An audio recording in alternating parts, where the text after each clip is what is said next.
Welcome to impulse. നമ്മൾ നോക്കാൻ പോകുന്ന ബഫർ സിസ്റ്റം. ബേസിക്കലി എന്താണ് പി എച്ച്, എന്താണ് ബഫർ സിസ്റ്റം എന്ന് നോക്കാൻ പോകുന്നത്. സോ നമ്മൾ ഉണ്ടാക്കുന്ന ഓരോ ഫോർമുലേഷനിലും ബഫറും പി എച്ചിനും ഒക്കെ അതിൻ്റെതായ ഇമ്പോർട്ടൻസ് ഉണ്ട്. ബേസിക്കലി ഇപ്പോൾ സൊല്യൂഷൻ പോലുള്ളതൊക്കെ നമ്മൾ കൊടുക്കുവാണ്, അല്ലെങ്കിൽ സൊല്യൂഷൻ ഫോർമുലേഷൻസ് ഒക്കെ ആണ് എന്നുണ്ടെങ്കിൽ ഈ പി എച്ചിനായാലും ബഫറിനായാലും അതിൻ്റെതായ ഒരുപാട് യൂസ്ഫുൾനെസ് ഉണ്ട്. So the first one is Sorensen P H സ്കെയിലിനെ പറ്റിയിട്ടാണ് പറയാൻ പോകുന്നത്. സോ ബേസിക്കലി ഞാൻ ഇതൊക്കെ പറയുന്നതിന് മുന്നേ ഒരു എക്സ്ട്രാ 2-3 ചാപ്റ്റേഴ്സ് ഞാൻ അല്ലെങ്കിൽ അഡീഷണൽ ഇട്ടേക്കാം. അത് ബേസിക്സ് ആണ്, നമ്മുടെ +2 മുതലുള്ള നമ്മൾ പഠിക്കുന്ന കുറച്ച് ബേസിക്സ് കാര്യങ്ങൾ ഞാൻ ആഡ് ചെയ്യുന്നുണ്ട്. നിങ്ങൾക്ക് അത് വേണമെങ്കിൽ റെഫറൻസ് ആയിട്ട് കാണാം കേട്ടോ. അപ്പോൾ ഏകദേശം ഐഡിയയും കിട്ടും എന്തൊക്കെയാണ് ആസിഡ്, എന്താണ് ബേസ്, അങ്ങനെയുള്ള ഒരു ബേസിക് കാര്യങ്ങൾ മുതൽ നമുക്ക് ബഫർ വരെയുള്ള കാര്യങ്ങളൊക്കെ നമുക്ക് പഠിക്കാൻ പറ്റും കേട്ടോ. സോ ബേസിക്കലി ഡെഫിനേഷൻ പറയുവാണെങ്കിൽ P H is defined as the negative logarithm of hydrogen ion concentration. കണ്ടോ, അതായത് നമ്മൾ negative logarithm of hydrogen ion കോൺസെൻട്രേഷനെയാണ് നമ്മൾ എന്ത് പറയുക, പി എച്ച് എന്ന് പറയുക. So expressed as pH is equal to -log(H+). Okay, so ഈ ഡെഫിനേഷൻ അതുപോലെ പഠിക്കുക. സോ സ്കെയിൽ റേഞ്ച് പറയുവാണെങ്കിൽ പി എച്ച് വാല്യൂ ബേസിക്കലി എത്രയാണ്, 0 to 14 ആയിരിക്കും. 0 ആണെങ്കിൽ മോർ അസിഡിക്കും, 14 ആണെങ്കിൽ ബേസിക്കും, 7 ആണെങ്കിൽ ന്യൂട്രലും ആയിരിക്കും. ഇത് നമ്മൾ കുഞ്ഞിലേ മുതലേ പഠിക്കുന്ന കാര്യമാണ്. അപ്പോൾ അതിൽ വലിയ വ്യത്യാസമൊന്നും ഇല്ല. അപ്പോൾ ഒന്നും കൂടെ പറയാം, 0 to 14 ആണ്. 0 ആണെങ്കിൽ അസിഡിക്, 14 ആണെങ്കിൽ ബേസിക്, 7 ആണെങ്കിൽ ന്യൂട്രൽ. സോ ലോഗറിതമിക് നേച്ചർ പറയുവാണെന്നുണ്ടെങ്കിൽ the pH scale work in powers of 10.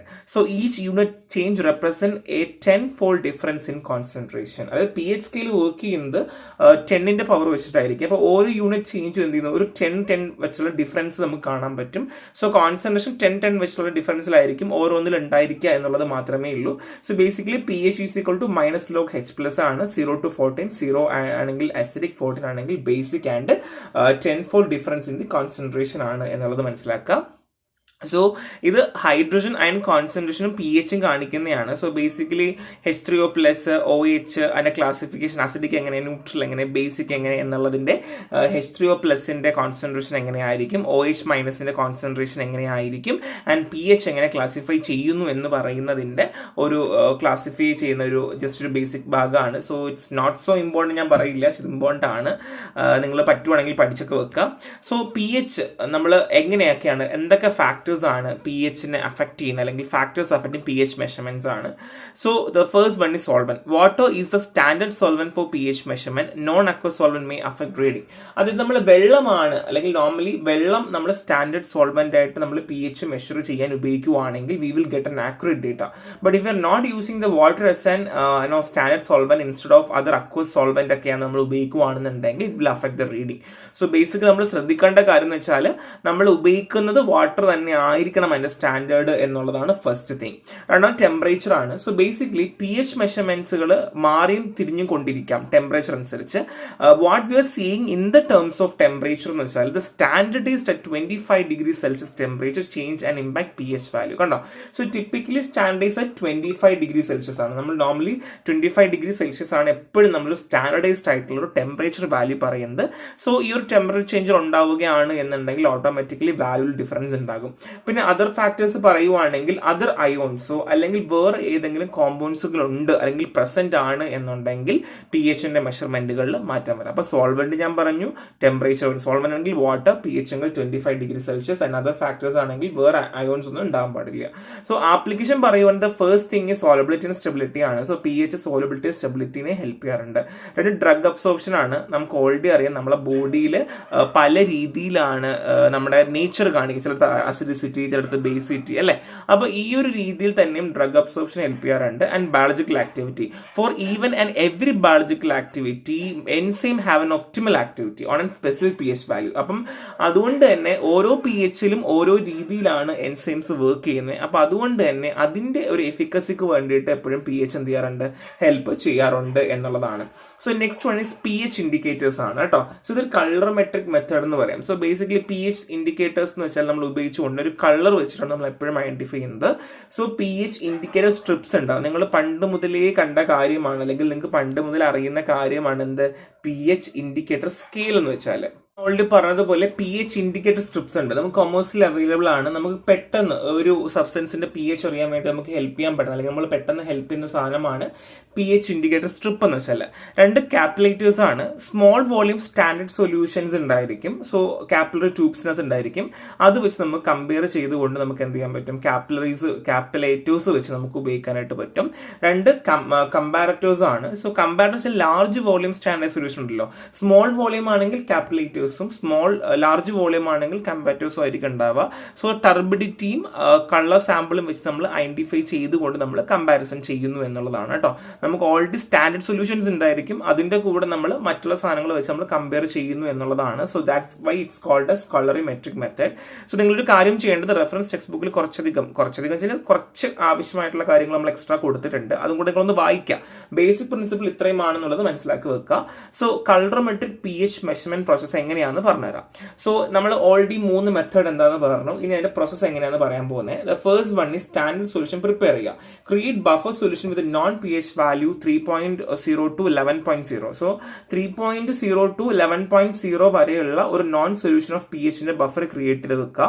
എന്നിട്ട് യൂണിവേഴ്സൽ ഇൻഡിക്കേറ്റർ ആഡ് ചെയ്യുക. ബോത്ത് ടെസ്റ്റിലും സ്റ്റാൻഡേർഡിലും ആഡ് ചെയ്യുക. എന്ത് ചെയ്യുക, ടെസ്റ്റിലും സ്റ്റാൻഡേർഡിലും ആഡ് ചെയ്യുക. എന്നിട്ട് എന്ത് ചെയ്യുക, നമ്മൾ ഈ സ്റ്റാൻഡേർഡ് സൊല്യൂഷൻ വെച്ചിട്ട് നമ്മൾ മാച്ച് ചെയ്യുക. അതിനുശേഷം നമ്മൾ എന്ത് ചെയ്യുക, വേണമെന്നുണ്ടെങ്കിൽ വീണ്ടും നമുക്ക് ഇപ്പൊ ബേസിക്കലി ചില സമയത്ത് നാരോ റേഞ്ചിലൊക്കെ ഡിഫറൻസ് കാണിക്കാനുള്ള ചാൻസ് ഉണ്ട്. അതുകൊണ്ട് പ്രിസൈസ് കിട്ടാൻ വേണ്ടി നമ്മൾ വീണ്ടും റിപ്പീറ്റ് ചെയ്ത് നോക്കുന്നതിൽ ബുദ്ധിമുട്ടില്ല.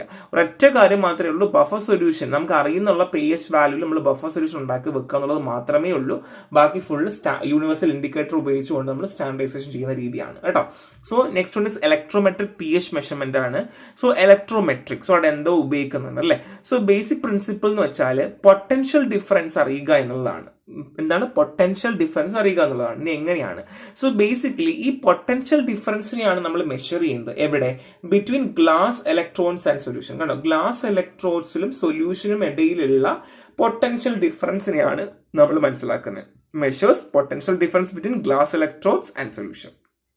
So next one is calibration. Calibrate pH meter with standard buffer solution. നമ്മുടെ കയ്യിലുള്ള സ്റ്റാൻഡേർഡ് ബഫർ സൊല്യൂഷൻ വെച്ച് എന്ത് ചെയ്യുക, pH മീറ്റർ കാലിബ്രേറ്റ് ചെയ്യുക. 2 മെഷർമെന്റ് ആണ്. Immerse electrode in test solution and read pH value. എന്ത് ചെയ്യുക, നമ്മൾ ഇലക്ട്രോഡ്സിലേക്ക് ഇത് മുക്കുക, എന്നിട്ട് pH വാല്യൂ നമ്മൾ നോക്കുക. പിന്നെ എന്ത് ചെയ്യുക, അഡ്ജസ്റ്റ്മെന്റ് ആണ്. Add acid or base to achieve desire pH if necessary. നമുക്ക് ആവശ്യമുള്ള pH ആവശ്യമുണ്ടെങ്കിൽ അതനുസരിച്ച് നമ്മൾ ആസിഡോ ബേസോ ചെയ്ത് നമുക്ക് pH നമുക്ക് ആവശ്യമുള്ളത് എടുക്കാം എന്നുള്ളതാണ്. സോ ബേസിക് ആയിട്ട് നമ്മൾ പൊട്ടൻഷ്യൽ ഡിഫറൻസ് അറിയുക ഗ്ലാസ് ഇലക്ട്രോഡ്സും സൊല്യൂഷൻ. എന്താ ഇവിടെ കണ്ടില്ലേ, പിക്ചർ കണ്ടില്ലേ, ഇതേപോലെ ഗ്ലാസ് ഇലക്ട്രോഡും സൊല്യൂഷനും വെച്ച് നമ്മൾ അറിയുക എന്നുള്ളതാണ്. ഫസ്റ്റ് ഓഫ് ഓൾ കാലിബ്രേറ്റ് ചെയ്യുക. നമുക്കാരും ഇങ്ങനെയുള്ള മെഷീൻസ് എല്ലാം നമ്മൾ കാലിബ്രേറ്റ് ചെയ്തിട്ട് മാത്രമേ pH മെഷർ ചെയ്യുള്ളൂ. സോ ആദ്യം കാലിബ്രേറ്റ് ചെയ്യുക ബഫർ സൊല്യൂഷൻ വെച്ചിട്ട് നമ്മൾ എന്ത് ചെയ്യുക, പിന്നെ അതിനുശേഷം ഇലക്ട്രോഡ്സ് ടെസ്റ്റ് സൊല്യൂഷനിലേക്ക് നമ്മൾ മുക്കുക. എന്നിട്ട് ടെസ്റ്റ് സൊല്യൂഷനിലേക്ക് മുക്കുക, pH വാല്യൂ എടുക്കുക.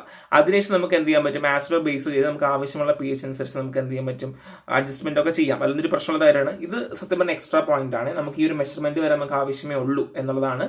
പക്ഷെ ഇവിടെ ഒരു എക്സ്ട്രാ പോയിന്റ് ആഡ് ചെയ്യുക. നിങ്ങൾക്ക് വേണമെങ്കിൽ വീണ്ടും എന്ത് ചെയ്യുക, ഒന്നും കൂടെ റിപ്പീറ്റ് ചെയ്യാം എന്നുള്ളതും കൂടെ ആഡ് ചെയ്യുക. നെക്സ്റ്റ് വൺ നമ്മൾ പറയാൻ പോകുന്ന ബഫർ സിസ്റ്റം ആണ്. So first of all buffer എന്താണെന്ന് പറയാം. ബഫർ എന്ന് വെച്ചാൽ കുറച്ച് ആസിഡോ കുറച്ച് ബേസോ ആഡ് ചെയ്താൽ പോലും അത് ഒരു കാരണവശാൽ എന്ത് ചെയ്യില്ല, അതിന്റെ pH മാറില്ല. കാര്യം അതിനകത്തുള്ള കമ്പോണൻസ് കാരണമാണ്. ഇപ്പൊ കുറച്ച് ആസിഡ് ആഡ് ചെയ്താൽ അത് എന്ത് ചെയ്യുന്നു, ബേസിക്കലി ആ ബഫറിന്റെ ആ ഒരു pH മാറാതെ അത് റെസിസ്റ്റ് ചെയ്യും.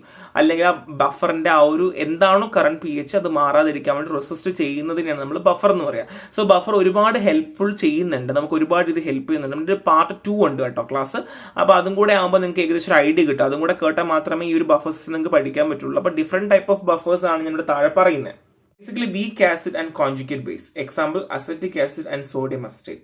Weak base and conjugate acid. Ammonium hydroxide and ammonium chloride. Acid base pair salt, potassium hydrogen phosphate and potassium dihydrogen phosphate. Amphoteric electrolyte, solution of glycine. So ഇത്രയും നിങ്ങൾ കാണാതെ തന്നെ പഠിക്കണം. സോ ഇതൊക്കെ എന്താണ് നമ്മൾ ബഫേഴ്സിന്റെ അണ്ടറിൽ പഠിക്കുന്നതാണ്. നമുക്ക് ഓരോന്നായിട്ട് നോക്കാം. സോ ഞാൻ ഓൾറെഡി എന്താണ് ബഫർ എന്നുള്ള ഒരു ചാപ്റ്റർ ഞാൻ എക്സ്ട്രാ കൊടുത്തേക്കാം. സോ ഞാൻ ഇതിനകത്ത് അധികമായിട്ടൊന്നും പറയുന്നില്ല, കാരണം നമുക്ക് അടുത്ത് ഇനി ബഫർ വേറൊരു ടോപ്പിക്ക് പഠിക്കാനുണ്ട്. പാർട്ട് 2 ആയിട്ട് ബഫർ നമുക്ക് പഠിക്കാനുണ്ട്. സോ ഇവിടെ ഞാൻ എക്സാമ്പിൾ മാത്രമേ പറഞ്ഞു പോകുന്നുള്ളൂ. സോ നമുക്ക് ആ ഒരു ചാപ്റ്ററും കൂടെ കഴിയുമ്പോൾ നിങ്ങൾക്ക് ഏകദേശം ഒരു ഐഡിയ കിട്ടും. കിട്ടും കേട്ടോ. സോ ബഫർ ആക്ഷൻ എങ്ങനെയാണ്, ആസിഡ് ബഫറിന് എക്സാമ്പിളാണ് പറയാൻ പോകുന്നത്. ഇനിഷ്യൽ സ്റ്റേജിൽ equilibrium between acetic acid and acetate ion. So basically നമ്മുടെ ആസിഡ് ബഫറിൽ ആരൊക്കെയുണ്ട്, അസറ്റിക് ആസിഡും അസറ്റോൺ അയോൺസും ഉണ്ട്. ഇവർ തമ്മിൽ ഒരു ഇക്വിലിബ്രിയം മെയിൻറ്റെയിൻഡ് ആണ്. ഇനി acid addition, H2O+ react with acetone ion forming acetic acid. അപ്പൊ നമ്മൾ ഫർദർലി ഇപ്പൊ ആസിഡ് ആഡ് ചെയ്ത് കഴിഞ്ഞാൽ H3O+ എന്ത് ചെയ്യുന്നു, H3O+ നമ്മൾ അസറ്റേറ്റ് അയോണുമായിട്ട് റിയാക്ട് ചെയ്തിട്ട് അസറ്റിക് ആസിഡ് ഫോം ചെയ്യുന്നു. ആൻഡ് ബേസ് അഡിഷൻ, ഇപ്പൊ ബേസ് ആഡ് ചെയ്യുന്നെങ്കിലോ OH react with acetic acid forming acetic ion. കണ്ടോ, ആസിഡ് ആണ് ആഡ് ചെയ്യുന്നെങ്കിൽ H3O+ ആക്ടിവേറ്റ് ചെയ്യും, ബേസ് ആണ് ആഡ് ചെയ്യുന്നെങ്കിൽ OH റിയാക്ട് ചെയ്യും എന്നുള്ളതാണ്. അസറ്റിക് ആസിഡ് റിയാക്ട് ചെയ്തിട്ട് അസറ്റേറ്റ് അയൺ ഉണ്ടാവുന്നു. സോ ഇവിടെ ആസിഡ് ആണെങ്കിൽ അസറ്റിക് ആസിഡും ബേസ് ആണെങ്കിൽ അസറ്റേറ്റ് അയോൺസും ഉണ്ടാവുന്നു. ഈ ഒരു കാര്യം നിങ്ങളുടെ മൈൻഡിലും ബോധത്തിലും വേണം, വളരെ നിർബന്ധമാണ്. സോ ബഫർ ആക്ഷൻ, ആൽക്കലീൻ ബഫറിന് എക്സാമ്പിൾ ആണ്. ഇനിഷ്യൽ സ്റ്റേജിൽ ഇക്വിലിബ്രിയം ബിറ്റ്വീൻ അമോണിയം ഹൈഡ്രോക്സൈഡും അമോണിയം അയോൺസും ആണ്. അതായത് അമോണിയം ഹൈഡ്രോക്സൈഡും അമോണിയം അയോൺസും തമ്മിലുമാണ് എന്ത് ചെയ്യുന്നത്, ആൽക്കലൈൻ ബഫർ മെയിൻറ്റെയിൻ ചെയ്യുന്നത്. ഇനി ആസിഡ് അഡിഷൻ ആണ്, H3O+ react with ammonium hydroxide forming ammonium ion. Acid ആണെങ്കിൽ അമോണിയം അയൺ ഫോം ചെയ്യുന്നു ബൈ റിയാക്ടിങ് വിത്ത് H3O+ ആണ്.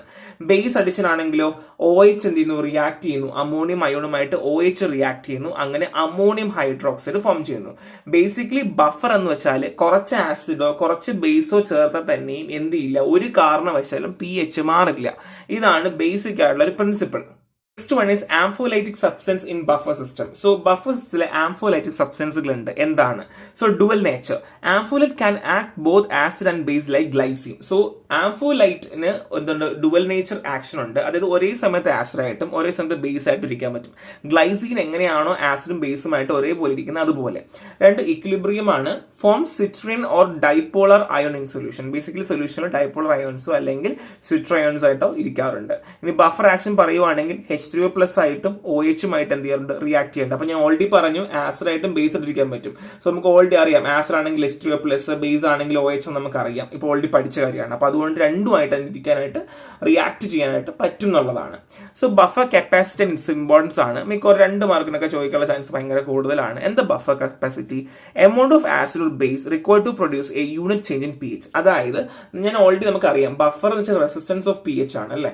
അപ്പം എത്ര യൂണിറ്റ് ആണ്, അല്ലെങ്കിൽ ഇപ്പൊ ബേസിക്കലി പറയുവാണെങ്കിൽ ഇപ്പൊ ഞാൻ ഒരു ബഫറിലേക്ക് 2 ml ആഡ് ചെയ്ത് അതിന്റെ pH മാറി. ദാറ്റ് മീൻസ് ആ 2 ml ആയിരിക്കും അതിന്റെ എന്ത് എമൗണ്ട് ഓഫ് ആസിഡോ ബേസോ ആയിരിക്കും, അല്ലെങ്കിൽ ആ ഒരു pH മാറാൻ വേണ്ടി എടുത്തിട്ടുള്ള ആ ഒരു എമൗണ്ട് ഓഫ് ആസിഡ് നമ്മൾ ബഫർ കപ്പാസിറ്റി എന്ന് പറയാം. സോ സിഗ്നിഫിക്കൻറ്റ് പറയുവാണെങ്കിൽ എത്രത്തോളം ബഫറിന് റെസിസ്റ്റ് ചെയ്യാൻ സാധിക്കും എന്നറിയുന്നതിനെ പറ്റിയിട്ട് പഠിക്കുന്ന കാര്യമാണ് ബേസിക്കലി ബഫർ കപ്പാസിറ്റി. ആപ്ലിക്കേഷൻ പറയുവാണെങ്കിൽ സ്റ്റെബിലിറ്റി അറിയാൻ പറ്റും. ബയോളജിസിൽ എങ്ങനെയുണ്ട് സ്റ്റെബിലിറ്റിക്ക് ബഫറിന് മെയിൻറ്റെയിൻ ചെയ്യാൻ പറ്റും. എത്രത്തോളം ആസിഡ് ആഡ് ചെയ്തല്ലോ എത്രത്തോളം ബേസ് ആഡ് ചെയ്തല്ലോ അതിന് എത്രത്തോളം കപ്പാസിറ്റി ഉണ്ട് നമുക്ക് അറിയാനായിട്ട് പറ്റും. So buffers in pharmaceutical and biological system. So formulation stability നമുക്ക് എല്ലാവർക്കും അറിയാം, ഒരു ഫോർമുലേഷൻ സ്റ്റേബിൾ ആയിട്ടിരിക്കാൻ വേണ്ടി ബഫർ അത്യാവശ്യമാണ്. And physiological compatibility. So body ടിഷ്യൂലൊക്കെ നമ്മൾ ചില ഫോർമുലേഷൻസ് ഉപയോഗിക്കുകയാണ് എന്നുണ്ടെങ്കിൽ ഇറിറ്റേഷൻ കുറയ്ക്കാനും മാക്സിമം കംഫർട്ട് സോൺ കിട്ടാൻ വേണ്ടിയിട്ടും എന്ത് ചെയ്യേണ്ടി വരും, നമുക്ക് പ്രോപ്പർ ബഫർ യൂസ് ചെയ്യേണ്ടി വരും. അപ്പോൾ ആവശ്യമാണ്. And biological process. സോ നമ്മുടെ എൻസൈമാറ്റിക് റിയാക്ഷൻസ് സപ്പോർട്ട് ചെയ്യാൻ വേണ്ടിയിട്ട് ഹോമോസ്റ്റാസിസ് ഒക്കെ മെയിൻറ്റെയിൻ ചെയ്യാൻ വേണ്ടിയിട്ട് നമുക്ക് വളരെ അത്യാവശ്യമായിട്ടുള്ള ഒരു കാര്യമാണ് എന്നുള്ളതാണ്. ഇതൊക്കെ നിങ്ങൾ വായിച്ചെടുത്താൽ മതി, അത്ര വലിയ സംഭവമൊന്നുമല്ല, ഭയങ്കര സിമ്പിൾ ചാപ്റ്റർ ആണ്. നിങ്ങൾ വിചാരിക്കുമ്പോൾ വലിയൊരു സംഭവം ചാപ്റ്റർ അല്ല, മാർക്ക് ഒരുപാട് സ്കോർ ചെയ്യാൻ പറ്റുന്ന ചാപ്റ്റർ ആണ്. അപ്പോൾ നന്നായിട്ട് വായിക്കാം, റെഫറൻസും കൂടെ വായിക്കാം. പാർട്ട് 2 കൂടെ ഉണ്ട്, ഞാൻ റിപ്പീറ്റ് ചെയ്ത് പറയുന്നു, പാർട്ട് 2 കൂടെ ഉണ്ട്, അതും കൂടെ കേട്ടാലേ ബഫർ കംപ്ലീറ്റ് ആവുള്ളൂ കേട്ടോ. സോ നെക്സ്റ്റ് കാണാം. Thank you.